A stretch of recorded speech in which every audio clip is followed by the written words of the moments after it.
ассалаумағалейкум. Самат қырдасың ғой? О, Сәке. Уалейкумассалам. Бәке, есіңде ме қанат інім? Аха. Сол бір карантин талаптарын бұзып, проблемасы болып жатыр еді. Жақсы. Сен енді судьясың ғой. Я хабарласын, келсін маған. Соған бір кеңестеріңді беріп жіберсең. Жақсы. Аға, менде проблема болып тұр. Иә. Айт, қандай проблема? Өткенде көшеден маскасыз кетіп бара жатыр едім. Полиция ұстап алып, хаттама толтырып тастапты. Соны сотта сындырып тастаңызшы. Еңбегіңізді жемеймін. Янымай, олай болмайды ғой. Бұл деген қылмыс. Түсінесің бе? Қылмыс.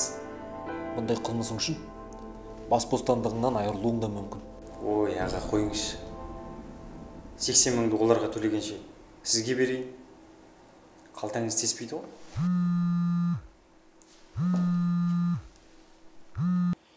Аға? Да, аха. Саламатсыздар ма? Келістік қой. 80 мыңды кешке үйіңізге Иә, айта беріңіз. Аха. Жақсы, аға, мен кеттім. Иә, жақсы хабарласын. Жақсы, иә, біздер дайынбыз ғой. Аха. Жақсы, сау болыңыздар.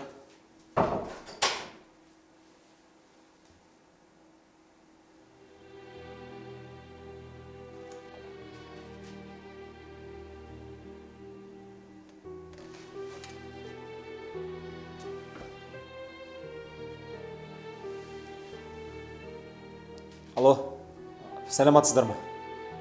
Мен Орал қаласының судьясы. Аха.